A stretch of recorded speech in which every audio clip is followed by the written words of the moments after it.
What are the future prospects for e-governance in a rapidly evolving technological landscape? Technological ల్యాండ్స్కేప్లో భాగంగా e governance యొక్క future prospects ఏంటి అనేది అడిగాడు. సో అవేంటో ఒకసారి చూద్దాం. The future of e governance in the rapidly evolving technological landscape promises increased efficiency, citizen empowerment and more transparent and accountable government operations. Government ఆపరేషన్స్లో అకౌంటబుల్ జవాబుదారితనాన్ని తీసుకురావడానికి, అదేవిధంగా ట్రాన్స్పరెంట్గా ఒక పారదర్శకంగా ప్రతి సర్వీస్ కూడా ప్రజలకు అందించడానికి, గవర్నమెంట్ చేసేటువంటి పనుల్లో ప్రజల మధ్య ఎఫిషియన్సీని, అంటే ఒక రకమైనటువంటి ఎఫిషియన్సీని కల్పించడానికి, సిటిజన్స్లో ఎఫిషియన్సీ కల్పించడానికి ఫ్యూచర్లో ఈ గవర్నెన్స్ అనేది ర్యాపిడ్లీగా, అంటే అనేక రకాల కొత్త డెవలప్మెంట్స్తో ముందుకు వెళ్తూ ఉండడం అనేది మనం చూస్తాం. సో ఇప్పటికే టెక్నాలజీ అనేక రకాలుగా డెవలప్ అయింది. ఇంకా ప్రభుత్వంలో పారదర్శకత తీసుకురావాలన్నా, ఒక ట్రాన్స్పరెన్సీ కోసం కానీ, ఎఫిషియన్సీ కోసం కానీ, అకౌంటబిలిటీ కోసం కానీ, ఈ యొక్క ఈ గవర్నెన్స్ సిస్టంలో ఫ్యూచర్లో అనేక రకాలైనటువంటి ఎవాల్వ్మెంట్స్ అనేవి వస్తూ ఉంటాయి. సో ముఖ్యంగా enhanced efficiency and automation. So ఈ ఆటోమేషన్కి సంబంధించి కానీ, ఎన్హాన్స్డ్ ఎఫిషియన్సీకి సంబంధించి కొన్ని కీ పాయింట్స్ మనం చూద్దాం. అందులో ప్రధానంగా ఏఐ, ఇప్పుడు చాలా బాగా వినబడుతున్నటువంటి పేరు ఏఐ.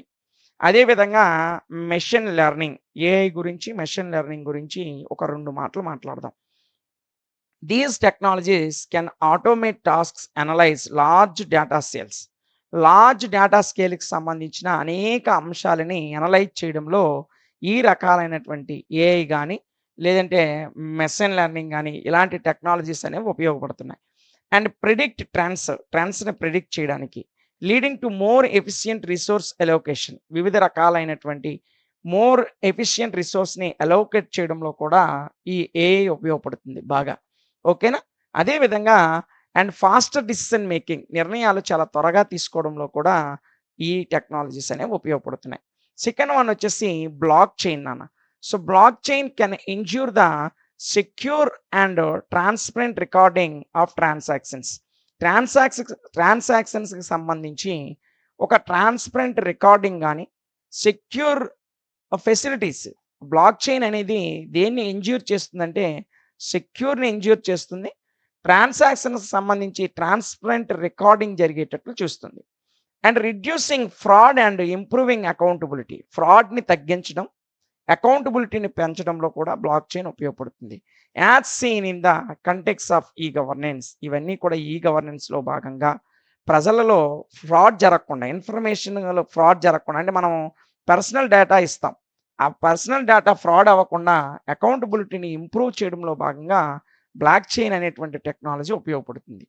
అండ్ క్లౌడ్ కంప్యూటింగ్, ఇదేంటంటే cloud infrastructure enables to store, ఏదైనా సమాచారాన్ని స్టోర్ చేయడంలోను, మేనేజ్ చేయడంలోను, process the data more effectively, డేటాని చాలా ఎఫెక్టివ్గా ప్రాసెస్ చేయడంలోను ఈ క్లౌడ్ కంప్యూటింగ్ అనేటువంటి ఇన్ఫ్రాస్ట్రక్చర్ అనేది ఉపయోగపడుతుంది. అదేవిధంగా making it easier to access information access కోసం దీన్ని చాలా ఈజీగా మేకింగ్ చేయొచ్చు అనమాట. అండ్ డెలివరీ సర్వీసెస్ డెలివరీలో కూడా ఈ యొక్క క్లౌడ్ కంప్యూటింగ్ అనేది చాలా బాగా ఉపయోగపడుతుంది. ఇక నెక్స్ట్ చూస్తే citizen empowerment and engagement.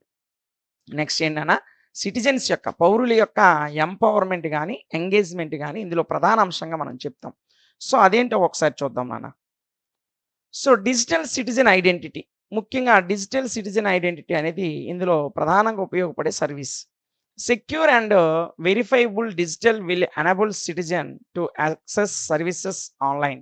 So సర్వీసెస్ని ఆన్లైన్ ద్వారా పొందేటప్పుడు వెరిఫైబుల్, అంటే చాలా వెరిఫై చేసి, అంటే ఖచ్చితంగా నిర్ధారించిన తర్వాతే ఆన్లైన్లో ఆ సర్వీసెస్ అనేవి యాక్సెస్ పొందుతాయి. అదేవిధంగా reduce need for physical documents, అవసరమైనటువంటి ఫిజికల్ డాక్యుమెంట్స్ యొక్క అవసరాన్ని తగ్గిస్తాయి.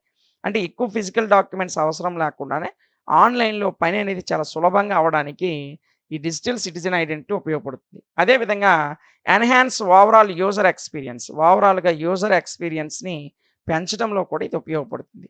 ఇక నెక్స్ట్ వన్ చూస్తే ఇమ్మెర్సివ్ టెక్నాలజీస్. ఈ ఇమ్మెర్సివ్ టెక్నాలజీస్ ఏ విధంగా ఉపయోగపడతాయి?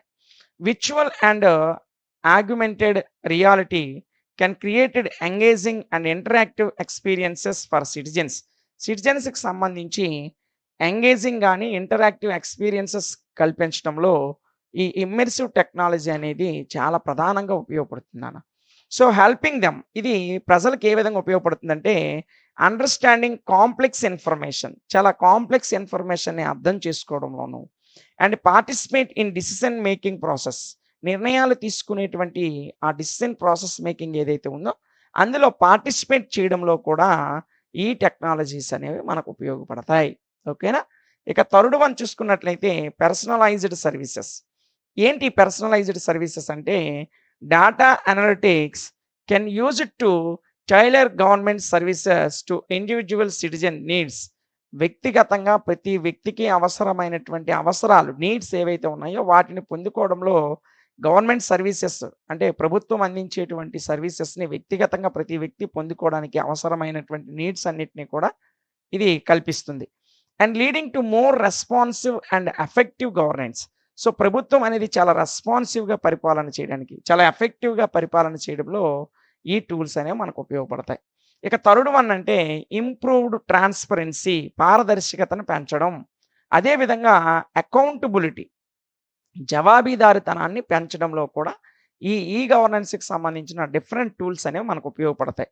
ముఖ్యంగా ఇందులో డేటా ట్రాన్స్‌పరెన్సీ అనేటువంటి ఈ టెక్నాలజీ మనకు చాలా బాగా ఉపయోగపడుతుంది. ఏంటి డేటా ట్రాన్స్‌పరెన్సీ అంటే, government can utilize digital platforms to make information accessible to the public fostering greater transparency and accountability in their operations.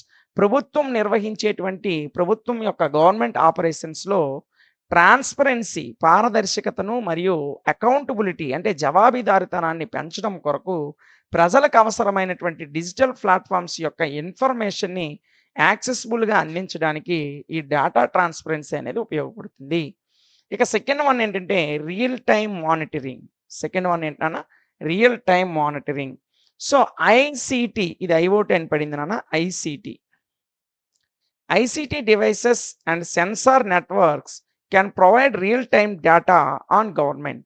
ఒక ప్రభుత్వానికి సంబంధించిన రియల్ టైమ్ డేటాని ప్రొవైడ్ చేయడంలో ఐసీటీ డివైసెస్ గానీ, సెన్సార్‌కి సంబంధించిన నెట్వర్క్స్ గానీ ఉపయోగపడతాయి. ఓకేనా? నెక్స్ట్ గవర్నమెంట్ ఆపరేషన్స్ గానీ, allowing for better monitoring and faster response to issues. ఇష్యూస్‌కి సంబంధించి గ్రేటర్ ఫాస్టర్ రెస్పాన్స్ అంటే చాలా వేగంగా రెస్పాన్స్ అవ్వడానికి ఈ రకమైనటువంటి టూల్స్ అనేవి ఉపయోగపడతాయి. ఓకేనా? Next one citizen feedback. Next one ఏంటన్నా సిటిజన్స్ ఫీడ్‌బ్యాక్. పౌరుల యొక్క ఫీడ్‌బ్యాక్ అనేది చాలా ముఖ్యమైనది నాన్న.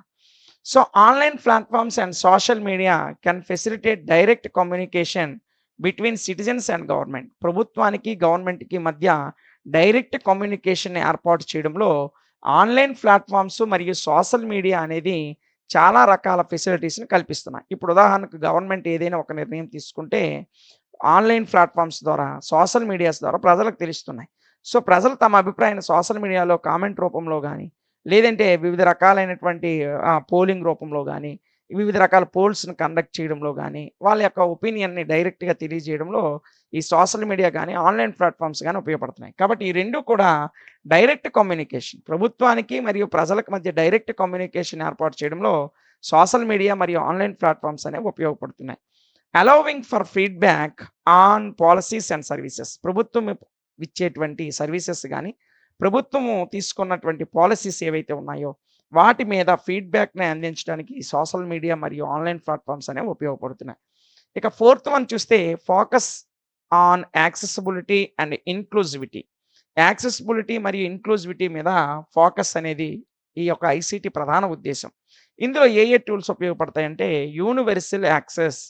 Efforts should be made to ensure that all citizens అన్ని రకాల ప్రజలని, ఆల్ సిటిజన్స్‌ని ఎన్ష్యూర్ చేయడంలో వారి మీద వివిధ రకాల ఎఫర్ట్స్ పెట్టాల్సొస్తది.